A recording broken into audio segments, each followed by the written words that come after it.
Welcome to the Driven by Us podcast, driving change in STEM and media within automotive and motorsport.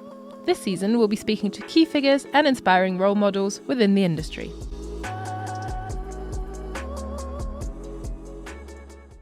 Hello, everyone, and welcome back to the Driven by Us podcast, where we drive change in STEM and media within the motorsport industry and meet inspiring individuals who are propelling the sport forward.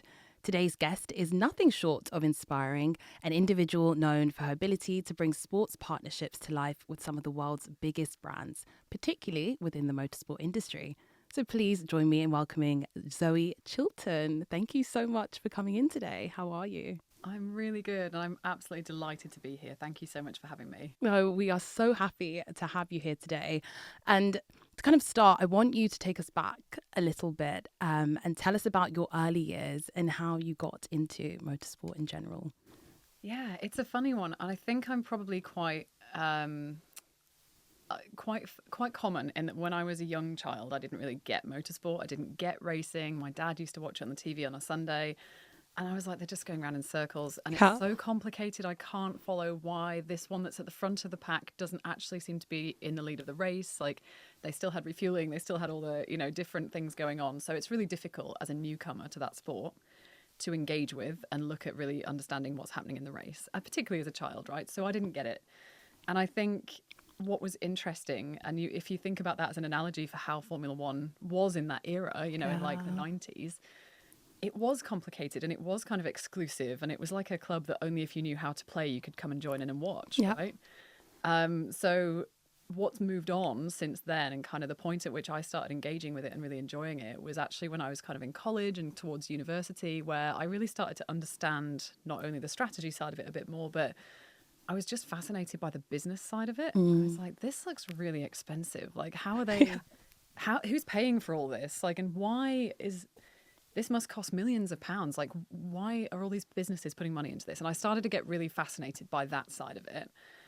And then it kind of spilled out into, I wonder what other racing series there are. And then I just became like a massive motorsport nerd when I was at university and started looking at every type of racing you can imagine, because I was just fascinated by it. And like, how does it pay for itself from the grassroots level all the way up to F1? It's kind of just became something I was interested in. But the short version is, I was an only child and my dad liked F1, so it kind of got the foot in the door. And then it grew from there when I was kind of old enough to grasp the more complex side of it. So, yeah, a little bit of a weird one. That's definitely a familiar feeling that I'm sure a lot of us can relate to in terms of getting into Formula One. It sounds like your passion for the sports has deep roots. What inspired you to pursue your career in marketing initially? So I was always one of those kids at school that was kind of okay at everything. I didn't really have a specific skill set. I was okay at sports. I was okay at math stuff, science stuff, art stuff. I was reasonably creative, but I wasn't naturally leading to a specific thing. So somebody was like, maybe you should just do a law degree because it's like a good baseline for lots of stuff. Yeah. And I was like, yeah, okay. And I did some work experience with some barristers in London. And I was like, actually, this is very glamorous. I get to travel around and basically just argue with people. Awesome. I'm in, right? I'm quite outspoken. This will be fun. Anyway, so I was doing the law degree and doing, being a massive motorsports fan in the background. And in my second year, I was like, you know what, actually, I'm starting to realize that a career in law probably isn't what I thought it was. And although this is an academically interesting thing, it's probably not where I want to spend my career. So I then was like, okay, I need to move somehow into something that's a bit more engaging. What else do I like? Well, I like racing. So maybe there's some sort of context where legal is useful in motorsports, because there's going to be some contracts going on. There's going to be some negotiations and some stuff like that. So maybe I can, let's maybe transfer over to that direction. So I did my master's at Warwick University, and I was doing engineering business management, which is kind of like a little MBA, but focusing on the engineering sector because it helped transfer my skills into that direction a little bit. Yeah. And I was so lucky because the tutor that was supervising my dissertation, my master's thesis, actually was able to put me together with a friend of his who worked at Red Bull Racing. Awesome. So I did my master's thesis with Red Bull, looking at, what we used to call CSR, so corporate social responsibility in racing, and how they could, bring this as a strategy for their business and do some sort of market research on what everybody else was doing. So that was like my thesis. That was my foot in the door of how I went from law into motorsport in a very weird way, but it sort of worked out quite well. Yeah, well, it did work out really, really, really well. And can you tell us a little bit more about like your current role at the moment? What does that look like? What does the day-to-day look like for you? Sure. So, yeah, I was with Red Bull for 8 years, always working in a partnerships context. So looking after the sponsorship brands that the team brings in to help pay for the racing. Fundamentally, that's really important. But then the key part of the partnerships team's job really is how do those brands use the platform of sports to bring their brand experience, their product story to life and help share that with customers. So it's a really interesting kind of 360 marketing kind of role. And even though I'm no longer with Red Bull, it's kind of still the same thing that I'm doing now. So if I talk about this in broad terms, it still applies, right? Essentially, if we think about any brand that is putting money into motorsports, particularly into Formula One, because the money is usually quite big, they're looking to see a return on their investment. Absolutely. And the return on investment comes from good marketing. It comes from telling people a story about their product or their brand and wanting the audience to really feel an emotional response to the product or to the service or to the brand itself. So as a partnerships team, your real responsibility is to first have a really good in-depth understanding of the product, the brand, the service. And quite a lot of the time, this can be something quite technical or quite an engineering or an IT-led product or service. So you have to really get a good understanding, spend some time with the engineering team, see how it's helping you make the car go faster so that you can really communicate that in an interesting and engaging way to the audience. You have to understand who the audience is and really what tone of voice and what approach to them is going to be appropriate. You're working with the communications and the social media teams to think about ways that you can create campaigns and sort of activations and outbound content to really engage with that audience of the team. And you're also working with the brand side marketing team as well, because they will want to have their own activations that they're leading. Those might be big campaigns, they might be TV commercials, they might be internal, staff education on the project. They might be big conferences or events. There's a whole range of different things. So it's a very 360. And that's kind of what I love about working in the sports partnership space, is that every day is always a little different. You're very much led by what the brand wants to do and what they need to do in that particular week or day. And it means that no 2 days are ever the same. Because, one day you could be writing a press release. You could be like a comms person. And the next day you might be thinking about a strategic campaign to get people to sign up to their CRM platform, which is a very different skill set. So you end up engaging with lots and lots of different tool sets and lots of different pieces of the marketing toolkit in your day-to-day. So it's never boring. It's always different, and it really keeps you on your toes. Oh, it sounds like it's very, very fast-paced. And what's interesting is that a lot of people assume that you need quite a linear path to end up in your desired role, whether that's I'm going to study engineering and I'm going to end up in an engineering role, or marketing and end up in a marketing degree but end up in a marketing role. But with you, what's really interesting is to see that pivot from coming from a law background, but being able to pivot that into an area of marketing, brand and communication. What I'd love to hear about is how did you break into the industry and what challenges did you face early on? Yeah, I mean, as I say, I was really lucky that I had this kind of foot in the door with my master's thesis. So I had some contact with the F1 team through that, and it was relatively simple. So I went and met the guys. They gave me a brief and they said, look, we'd love some research doing on this. We'd love to understand what the what the motorsport sector and the wider OEM automotive sector is really doing in this CSR space. Because 10, 12 years ago, I'm older than I look, when I was doing this master's, it was not really a big topic. Like, it was something that a lot of businesses were doing to kind of tick a shareholder box, but it wasn't engaged with in the same way it is now. And, not now we talk about, major companies having board members responsible for ESG and for diversity. And these topics are really key to businesses becoming successful and staying successful. 10 or 12 years ago, even that wasn't the case. And I think particularly in Formula One, there was a real sparse landscape when it came to good purpose-driven activation, right? So I did this massive research project and actually wrote the team a little policy, like a document that we could, here are some simple things that you can do that are really within your wheelhouse, within your area of expertise, to just make some subtle changes that will make things better. Yeah. And it was really nice. They took this in, they adopted it. It was really good. And I then was like, you know what, I need to go away and get some motorsports skills. I need to go and, broaden my portfolio in the motorsports world a little bit before I come back. But my mission was always to get back to work at Red Bull because I loved it so much. Yeah. I was like, this has got to be the goal, but I want to go out into the world and experience a bit more of the motorsport universe before I just sink straight into Formula One.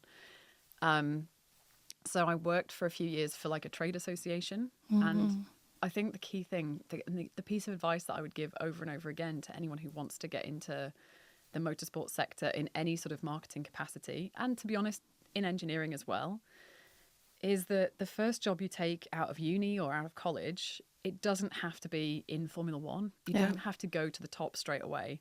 Like, I was so fortunate, and this job, like, I didn't do it for the money, I'll put it that way. The money was really not great, but for the experience, the exposure to all these interesting companies that worked in the motorsport supply chain. And we used to work across like NASCAR, IndyCar, touring cars, endurance racing, everything. And I just had this much broader understanding of kind of how the motorsport sector worked, who the big players were involved, and like how different series were structured. And this is a really good grounding, and I think it really shows that you don't have to have done the right degree or necessarily gone straight into Formula One in order to get that experience. You can find it in lots of other racing series. You can find it in lots of places. And, if I think about the time that I've worked in the F1 sector, in the F1 sport specifically, some of the best people that I've hired and worked with haven't actually done a degree or, they've come through an apprenticeship route, but they've spent those 3 years working directly in a sports team. And that experience is super valuable. The traditional, have to do a marketing degree to work in marketing really is different in sports marketing, I think, because understanding how the industry works and understanding the people involved and the processes involved is in a lot of ways more valuable. So I would never say has to have a graduate degree on my, recruitment forms ever, because I think sometimes if you look at some of the most senior engineers in the business as well, some of them came through an apprenticeship route. That's absolutely fine. There's no right or wrong way to come in. And I think the more diverse a skill set you can bring into a partnerships team particularly, the more creativity and the more difference of inspiration you bring. And people solve problems differently. Yeah. And that's they exactly think differently. What you want. Absolutely. I'm curious to understand if the importance of mentorship and networking has played in your career to date. Yeah, absolutely. So I was definitely, as I say, probably this master's thesis piece was really good because I was super lucky having good sort of mentoring through that process. And I think I've actually been very fortunate in that I've had some really good bosses over the years that have really believed in me and probably trusted me with things that were way over and above my experience level, to be quite honest. Wow. And I think there's a real risk of having that imposter syndrome moment and not grasping the opportunity and not taking it. And I've definitely, everybody struggles with that a little bit. Yeah. I think probably women more than men as well, I'd say. And you've got to overcome that, because when those opportunities are put in front of you and the people at the top levels in a business put trust in you, it's an amazing opportunity. And this can really transform the direction of your career and the sort of way that you work. And for me, I've had a few situations where I've had a senior person in my business who's really mentored me and really trusted me and said, what I think you could do, you can do better than this. You can be this good. You can be this good. And I want to get you there. And that is a really important thing. I think having colleagues that believe in you is kind of what gets you there in the end. And I always want to pay that forwards as a manager. When I had then people working for me, I was like, I just want everybody to feel that they have that level of support and that level of trust and belief from me. So that was definitely something I want to pay forwards. Yeah, absolutely. And we get so many questions from people trying to kind of navigate mentorships, and LinkedIn has played such an important role in terms of people being open to connecting with others and paying that forward, which is incredible. I want to explore kind of the evolution of media, particularly within marketing and communications. How has the role of marketing and communication professionals evolved within motorsports? It's So this is, a really interesting topic. And I think this has shifted even in the time that I worked in F1. So I think when I started with Red Bull, for example, there was a couple of people, maybe 3 or 4 in the social team. And when I left, it was, 3 or 4 times that size. But I think the way that brands engage with the sport has also made a major shift. So if you think about, my first season was 2015. At this point, Bernie Ecclestone was still running the show, right? And you weren't allowed to do a Facebook Live from inside the paddock. Wow. So, for contrast, it makes me sound like I'm talking about the 80s, right? I'm not that old. It's just 2015. But it was a real different environment in which to conduct marketing activities, right? So you couldn't capture your own content. You couldn't kind of create moving image in the same way that you can now. And the evolution that forced just on the social media and content side from the last 10 years has been really dramatic. So now teams are becoming content agencies. They're basically marketing houses all by themselves. They're producing vast quantities. They're taking mobile edit suites with them everywhere. They are really proactively creating like interesting, engaging, and often really explanatory and embracing new fans kind of digital content, which is incredibly important. And I think is part of what's made Formula One now so much more accessible to new fans and a younger audience. And, in the US, we're seeing the audience is like 50% of the new audience we've gained is female, which is great. It's a very much more diverse audience than it used to be. So we're doing all the right things. And I think behind that then comes the same thing, all sports in the world, and I think Formula One is a little behind, but we're now catching up, is data capture. Yes. And how we do, direct marketing to our fans by owning their data and being able to reach out to them personally in a really bespoke and pleasant way, not in a creepy, I'm going to stalk you kind of way. But getting the balance right, getting the tone of that right, approaching the right fans with the right content, and really making sure that you have relevance and you're adding value to their experience. This is a journey that I think all sports teams, and I say that globally, are having to go on, is how do we do this better? And how do we do it in a way that is, both valuable to us and to our sponsors, but also appropriate and enjoyable for the fan? Because ultimately, if you're bombarding somebody's mailbox every day, I get that, and nobody else needs it. It's awful. So you've got to think about, and if you're a brand looking to engage with the sport, so, working from a partner perspective, what the brand would love to do in simplistic terms is put something in your mailbox that says, this brand is awesome, buy something from them, right? They're like, this is the simple answer. Yeah. But, there's obviously a mediatory process between I'd like that outcome and how do we get there in a way that really engages the fan and makes them feel happy and rewarded for being a fan and not bombarded by a brand. Yeah. So I think this drives creativity. It drives a lot of different processes within the marketing team. And it's still fundamentally direct communication, right? It's not that different from, catalog mailing back in the day, right? Sending something directly to your consumer and putting it in their hands. But you're doing it in such a way that is so much more customized and so much more subtle and friendly. And I think this is a wonderful challenge to have, because across the industry, and not just in motorsports, but across the sports industry, it's driving lots of innovative campaigns. It's driving some really nice personalization that is not too far, but is enough to make the recipient go, oh, they actually thought about that. That's really nice. I appreciate that. So I think the subtlety factor has massively changed and the creativity has changed, but this drives also a lot more jobs. There are jobs in the marketing department that nobody would have ever thought existed 10 years ago. So that's cool in itself. That means that the opportunity, if you're wanting to get into this as a career, is growing and growing and growing, right? There are so many more things you can do now in the marketing team of an F1 business or any sort of, motorsports sector business. The world's your oyster. Yeah. There's so much more going on. And that's before we even think about all the new social platforms like TikTok. But I was going to touch upon TikTok and and LinkedIn. And I think what's cool over the past, also the past 5 years, is to see teams adapt so quickly to these new technologies across TikTok, LinkedIn, Instagram, and Facebook, and using those channels to be able to deliver, to your point, different messages at the right time. And even the way that brands now engage with fans, and fans now engaging with those brands through those platforms. What are some of the biggest challenges, you would say, within the marketing industry, especially with having so many different channels? Because I'm assuming that would come with different challenges within itself. Absolutely, yeah. And I think this is part of that kind of education and learning and growth journey that a lot of sports businesses and particularly F1 teams have been going on in the last sort of 2 or 3 years, is understanding that your audience is subtle and your audience is very diverse, and you don't necessarily want to target one piece of content to every channel, because each of the channels and ways of reaching out to your audience attracts a subtly different type of audience member, right? So your Facebook audience is going to be distinctly different to your TikTok audience, probably a slightly different generation now. A little bit different. And your Instagram audience is going to want to see different format content to your TikTok audience. And your LinkedIn audience is like a whole different world over here somewhere that does just B2B stuff, right? But having the balance and really being able to target and leverage all of those different platforms in the right way is a really subtle art form.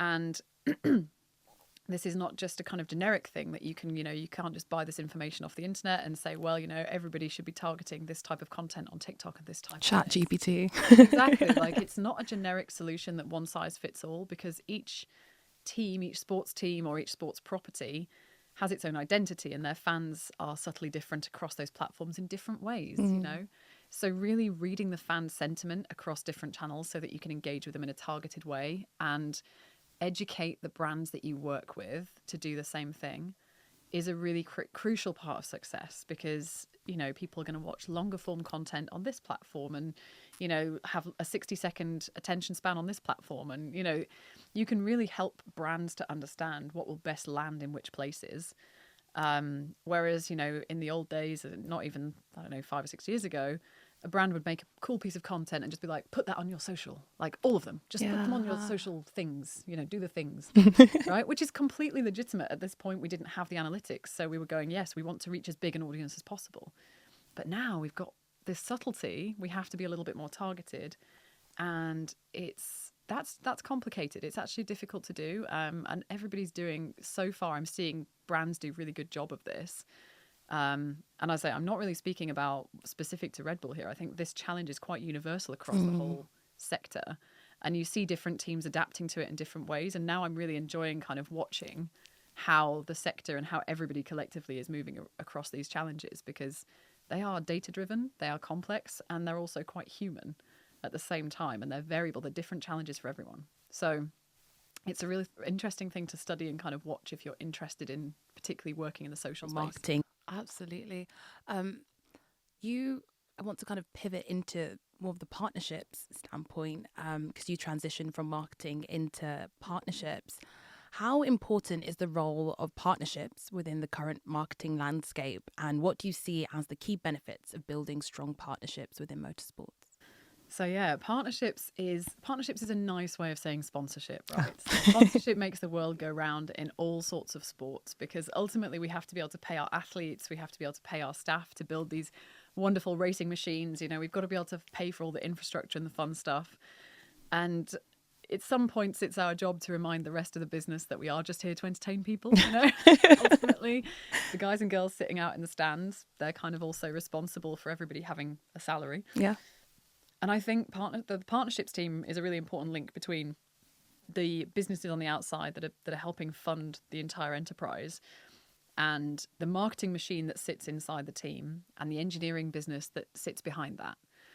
And, really, if you look across, again, generalizing more to Formula One as a sport and to the sports marketing space as a global industry,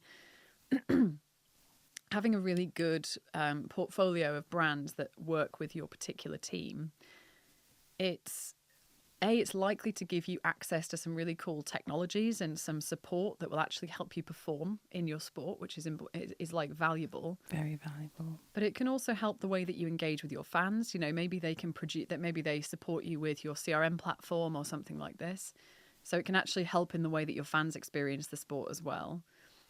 And it can really help in the way that you show up to the audience, because a lot of sports teams, yes, they'll be marketing themselves in some way, but that is amplified by all the brands that they work with. So every time a brand does a TV commercial or a campaign that leverages a sports property, both businesses are benefiting from that. So it's also really key to kind of keeping your brand front of mind, to making sure you have the most fans, growing your own popularity. And in an ideal world, that should be kind of a triple bottom line situation. The fan wins because they get a cool experience or a cool co-branded product or, a cool promotion that they engage with and enjoy. The brand wins because they access the fan. So the fan, is persuaded to do something or persuaded to buy something or somehow engaged with the brand. And the team wins, the sports property wins because they're also promoted in that process and they're getting money for it. So in an ideal scenario, you should be making all three parties really happy. And that's always a nice thing to do, right? And sometimes it can be challenging because you have perhaps conflicting priorities between what the team wants to do, for their own benefit, what the brand wants to do, and what the fan will enjoy. So you have to try and be negotiating and thinking about, like, what's the mutual common ground we can find? What is the campaign idea or the activation or the sort of 360 marketing moment that we can create that will deliver joy to all three parties, right? And that sometimes can be quite tricky, but it's really creative. It really drives, it just drives immense creativity because you have to find a way of finding that middle ground. And there's always a bit of negotiating. Like, somehow I always think that law degree was quite useful. Can imagine. There's been a few occasions, but always in a positive way. Yeah. Definitely. Oh, absolutely. And we've seen some incredible partnerships, especially like here in the UK, is the lead up for Silverstone and around different races all around the world. It's incredible to see the different activations that pop up around the world. You have had an incredible journey within motorsport, Zoe, and I'd love to discuss some of your personal experiences and the broader landscape as it relates to diversity and inclusion within motorsports. Have you encountered any barriers or biases in your career as you've progressed? I'm pleased to say that on the whole, I think it's, in my personal experience, I've actually been really pleasantly surprised. And I mean, I've worked in engineering companies where I was the only woman in the business, certainly the only woman in the office for a long time. Yeah. And I've always felt incredibly supported. And I think actually, particularly from the engineering side of the business, there is a real openness and a real enthusiasm and a huge respect for bringing more women into businesses.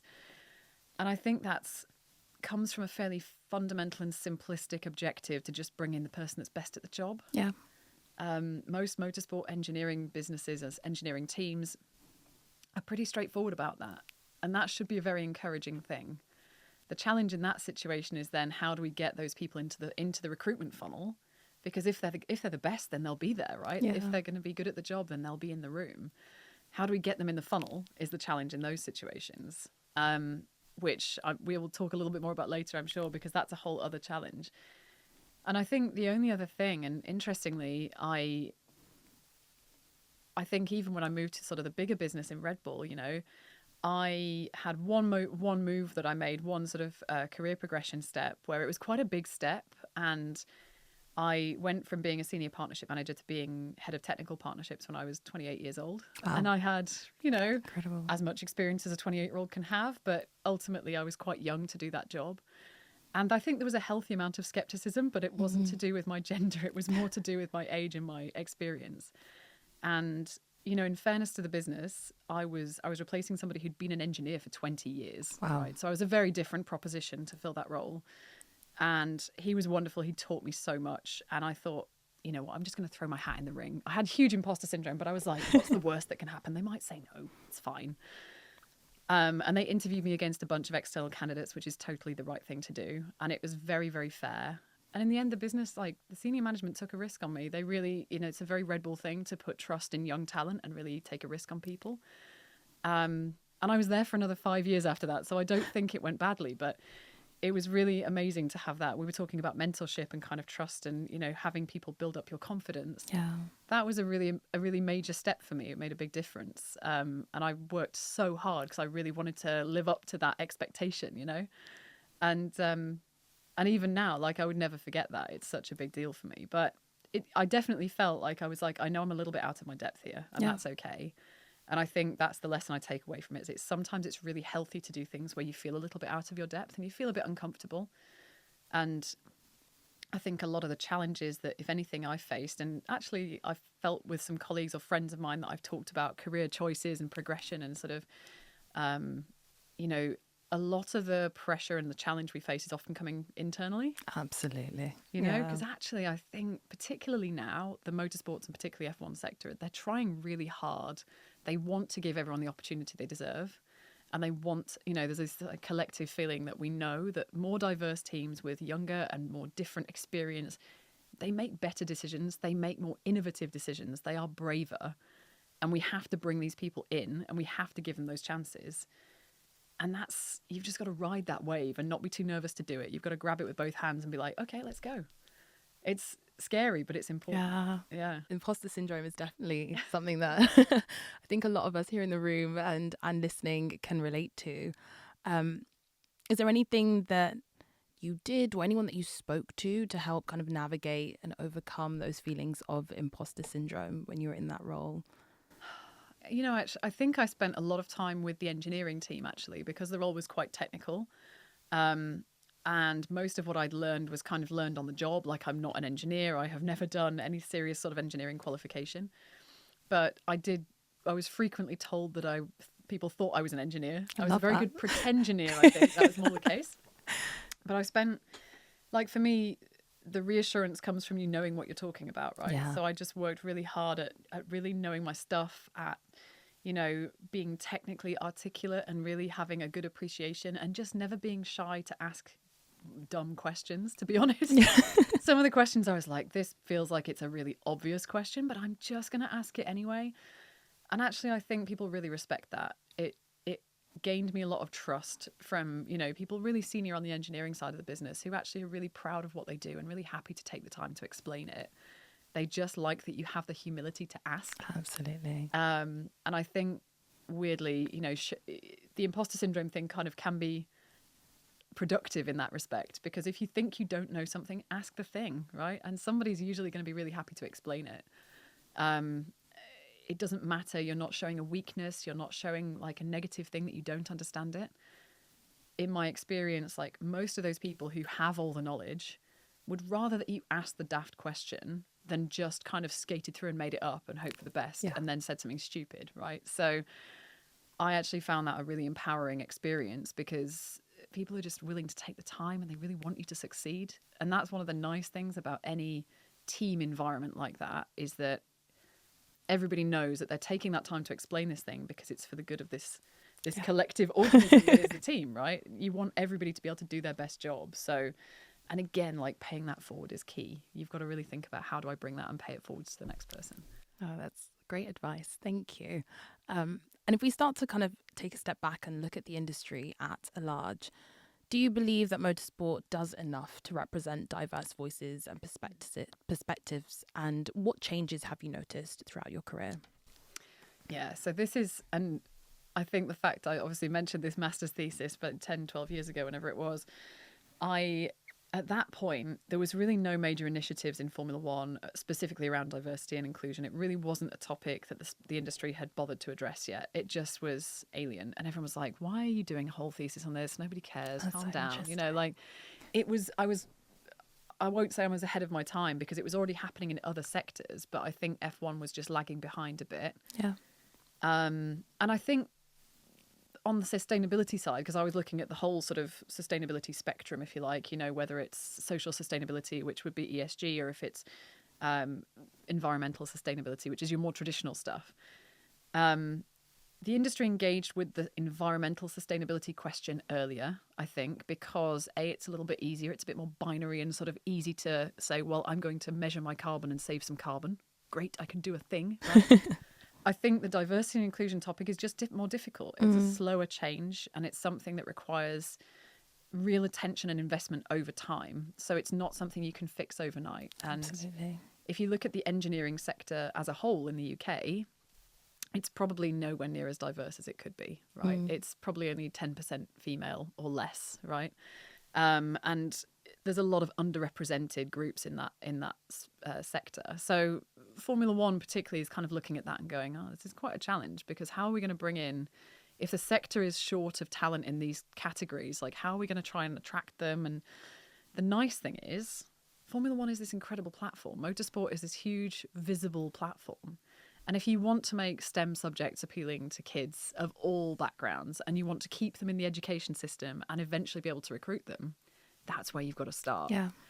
And what's been really nice is to see there's been a shift in the last 10 years towards Formula One teams, motorsport businesses, and particularly partners of those teams, putting pressure on, saying, come on, you guys need to be thinking about your future talent pipeline, because all the big tech companies in the world are heavily investing, because basically the tech sector globally, again, is lacking a bit of diversity. Yeah.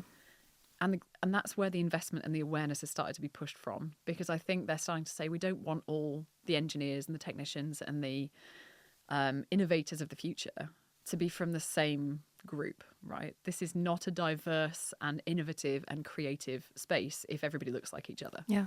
And thinks the same and went to the same university, right? This is not interesting for us. We need innovation, we need new thinking, we need more diversity of every respect, right? So there's a huge push coming from the technology sector globally. And I say, big American tech companies are putting a huge investment into this. The engineering sector generally, and particularly sort of big engineering recruiters, are starting to put a lot of drive into early years careers and getting kids excited about STEM subjects when they're like in primary school.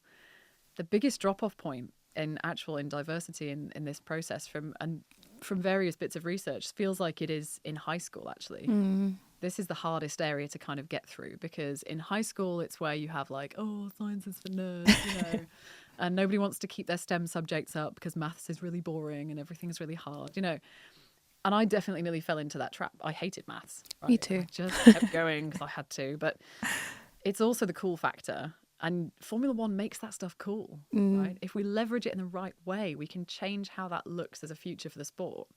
But we've got to start targeting it early. And I think the biggest shift that I've seen in the last 10 years is the willingness to address that problem. Yeah. Is like, how do we stop all these people who are not your traditional F1 recruits? How do we stop them from getting disinterested in those subjects and sticking with them and coming through the system, making it, don't even have to make it through university. That's not necessarily the be all and end all, as we talked about.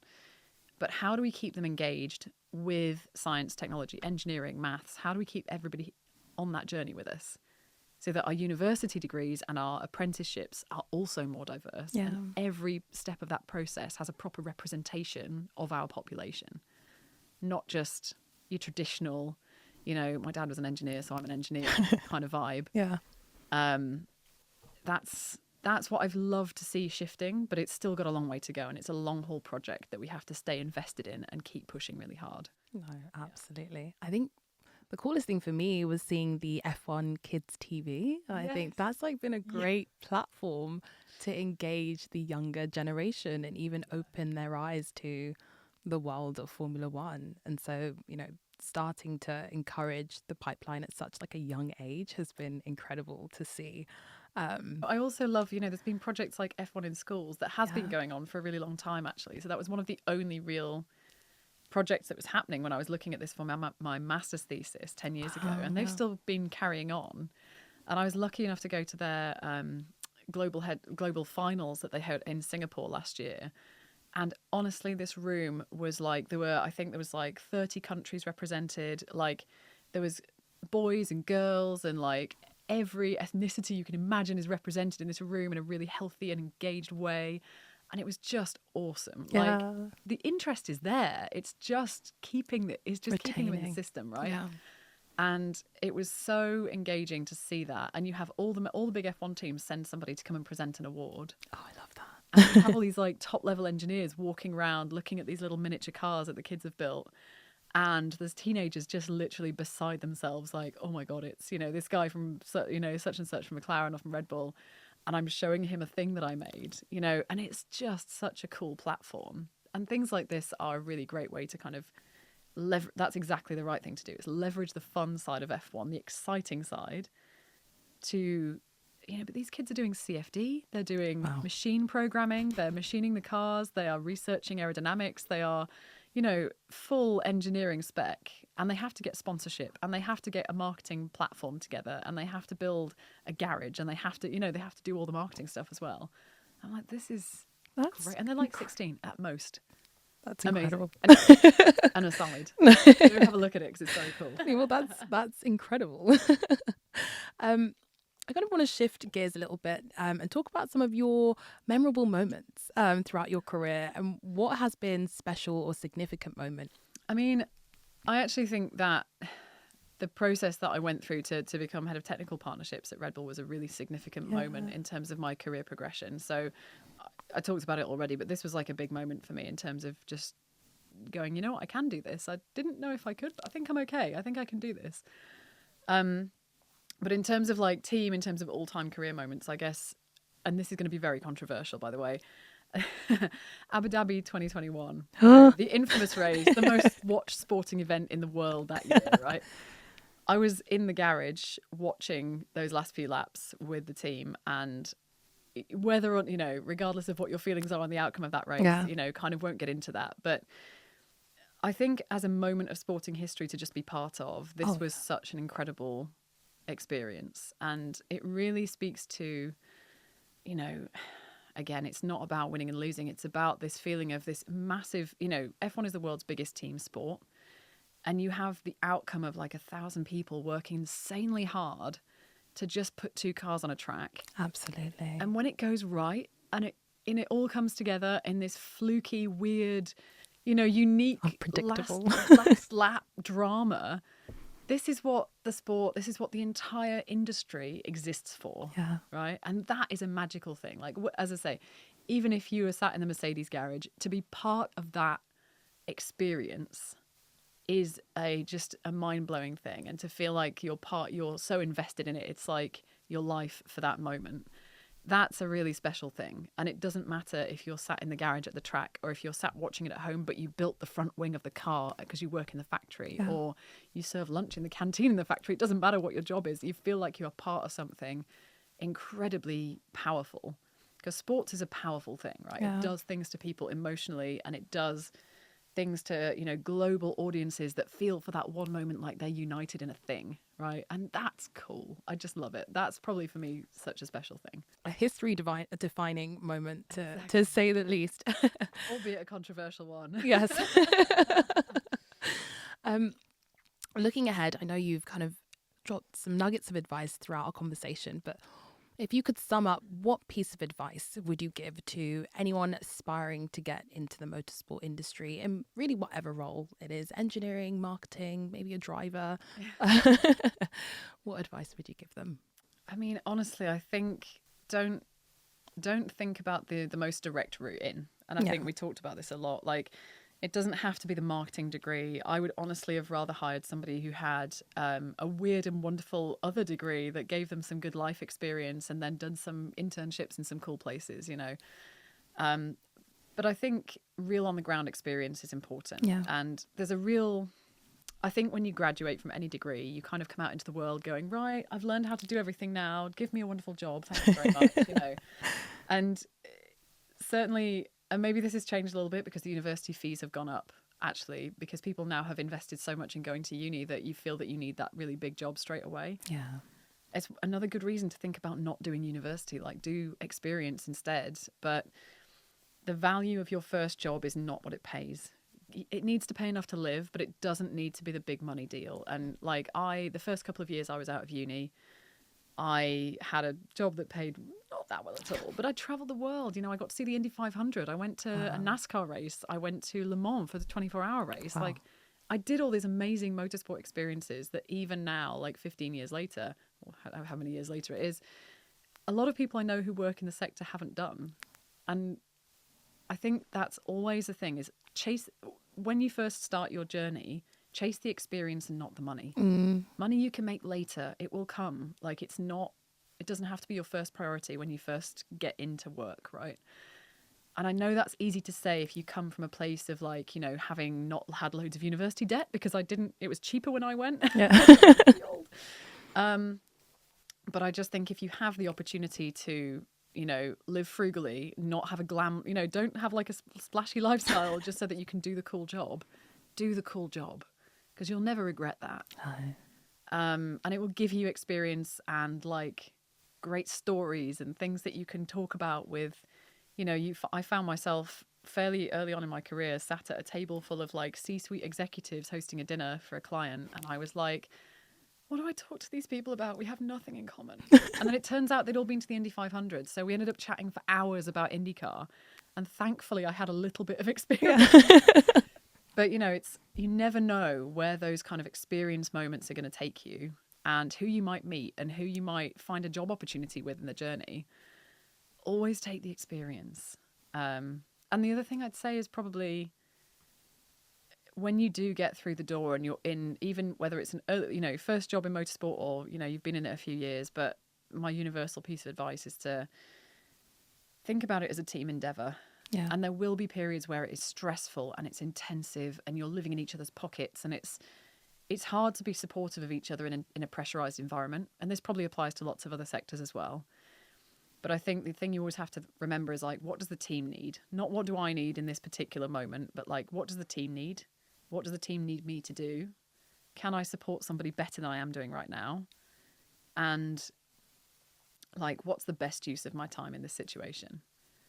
And I think this, like, having a slightly selfless mentality is quite important. If you want to work for a team in Formula One or in any sort of motorsport, to be honest, you've got to be a team player. It's no good being like, I'm a natural leader. Yeah, everybody thinks that, but you need to position yourself and believe that you can be a really good team player, because you have to feel that everybody's interests are your interests. And I think if you're very individualistic, it just doesn't deliver that, and you'll struggle, because it's hard to kind of get on in that environment if you are. What do you hope your impact on the industry would be? So I think I've got a few years to go before I can really claim that I have any sort of, me personally having any lasting impact. But I was really proud of the team that we built in partnerships at Red Bull. Like, we had some incredible people, and I was very proud to be able to step away and kind of leave them to do a great job without me when I finally left. But I actually think the biggest legacy that I think the industry has to build for itself, hopefully with a little bit of my help somewhere, but there's so many people working on this, is if you look at other big sporting properties around the world, there is a lot more energy going into purpose-driven partnerships. So this is, brands coming to sponsor a sports team or a sport and requiring or driving for there to be an ESG or a D&I element within that partnership that leads the team, leads the sport to do something really positive in the world.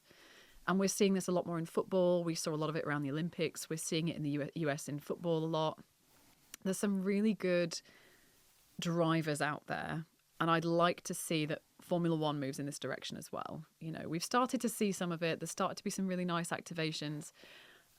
We saw AWS are doing this big sustainability drive with Formula One, and Santander with Ferrari. We're doing a big piece around education and sustainability as well. But I'd like to just see this become kind of more of our day-to-day parlance in how we think about sponsorships. And certainly in the way that I now think about sponsorship, I want this to be a core ingredient to everyone that we build. Yes, sponsorship is here to do a business job. It's here to drive revenue. But there's no reason why it can't also be here to drive, improving the DE&I status of the sport at the same time. Yeah. And leveraging, as we talked about, how can we leverage F1 better? And F1 in itself and the teams in it as and of themselves have a certain capacity to do that. But when you amplify that by kind of multiplying it by a big brand, you can reach a lot more people. Absolutely. And you can really have a lot more impact. And I think, we've seen such good examples of this in other sports. F1 has a bit of a way to go here.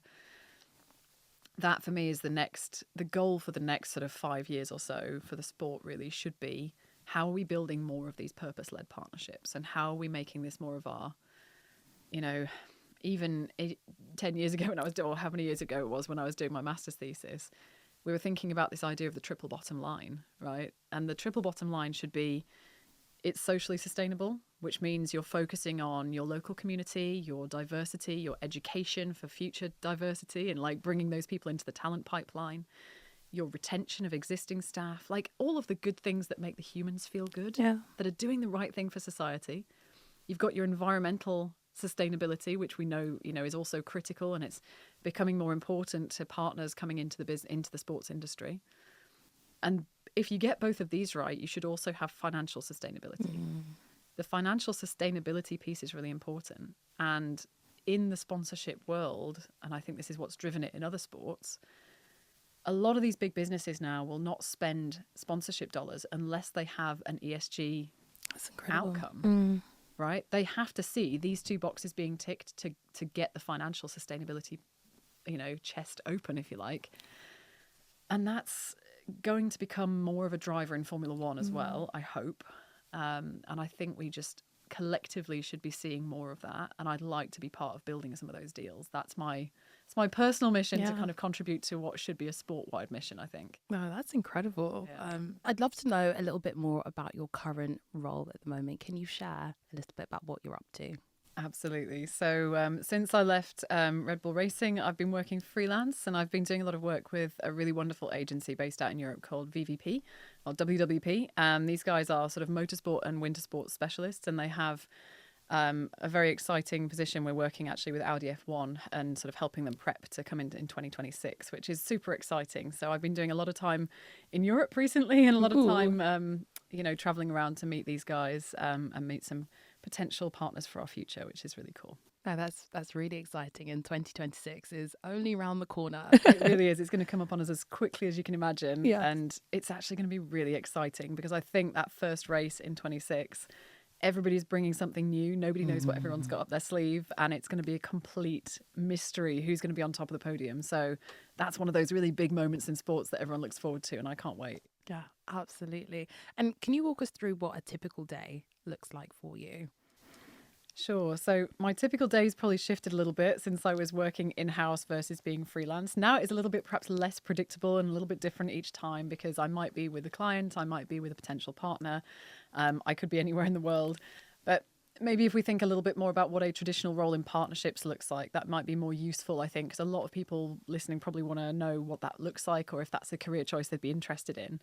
And it's a really interesting position if you're in a partnerships team, whether you're inside an F1 team or if perhaps you're working agency side to support this kind of journey. You end up having a really diverse day-to-day because you've got to liaise with lots of different marketing elements within your business. The partner might come to you with a brief or with a challenge to say, I'd like to achieve this thing. I've got an idea. Would you like to help me deliver it? And you might have to engage a number of different stakeholders within your business, particularly on the team side, to understand whether it's possible, what timing could work, if you can make a driver available to come and record something. Do we have the film crew available to record the thing? When can we post it on our social channels? Could we also support it with something for our CRM platform? You have to go to all these different stakeholders to kind of think about how you make the dream come to life. Or you might be planning for your next race attendance. So you might be doing a bit of an admin day where you're booking tickets and you're thinking about logistics and you're thinking about hotels and you're thinking about, when we can fit the driver appearance in during the weekend so that they can say hi to the driver with their guests. So it's a really mixed bag and it kind of is never the same twice. And that's really fun because you're never doing a day-to-day, same everyday job. Sometimes you're traveling to races, sometimes you're at conferences or events, sometimes you're organising the conference or the event. It's a little bit of everything. And I think that's why I really enjoy partnerships because I have a very short attention span, so I get bored easily. And this is just a different challenge every day, depending on what the partner needs and what the business is doing. So I love it for that. It's always going to be an interesting career choice. And before we finish, I'd like to ask you for a question for our next guest without knowing who they are. And it could be anything. Goodness, this is like the hardest. Okay, I would say, I feel like it's a little bit of a generic question, but I think it's always a nice one to ask is is there a person or a particular human story that has inspired you in your career in motorsports? And, who do you aspire to sort of follow in their footsteps? Oh, I love that. Yeah. That's a great question. Zoe, it's been such a pleasure having you on the podcast today. Your story and the work that you're doing and to come is incredible, and we wish you all the best of luck. Thank you for sharing your journey and your insights with us. No, it's been an absolute pleasure. Thank you so much for having me. To all our listeners, thank you for tuning in to the Driven by Us podcast. Be sure to follow us for some more exciting interviews and stories from around the world of motorsports. Sign up to be a member at drivenbyus.co.uk. And until next time, keep driving towards your dream.